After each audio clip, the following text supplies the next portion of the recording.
Hello, I'm Steve. I had a lot of people mention just what a benefit technology has been during this lockdown. We've got WhatsApp, we've got FaceTime, got Joe Wicks, got Nick Johnson. How will we ever manage without it all? Well, don't get too dependent. In a previous life, I helped to design the phone system, well, me and 500 other engineers.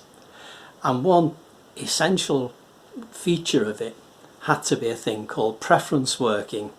And what this means is if the authorities want to use the network, then they can kick you off it and dedicate all the space to people more important, like themselves.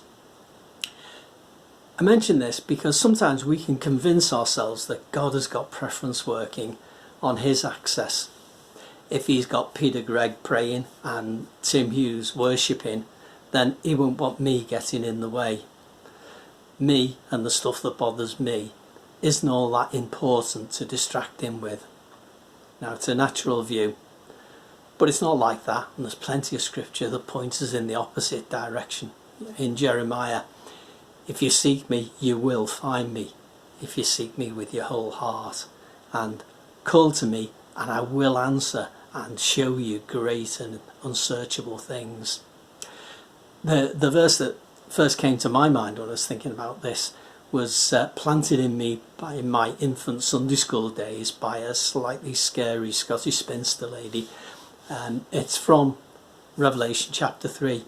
Jesus saying, I stand at the door and knock. If any man hears my voice and opens the door, I will come to him.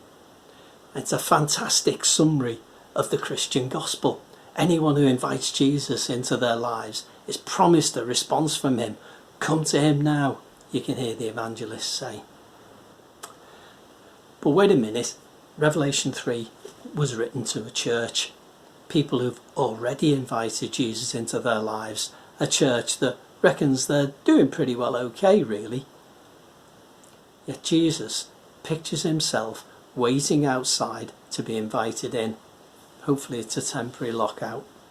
It's amazing to think of Jesus, the one that Paul described as in whom the whole fullness of the deity lives in bodily form, respectfully waiting for us to invite him, to make time for him. And he's not just passively hanging around waiting, he's knocking.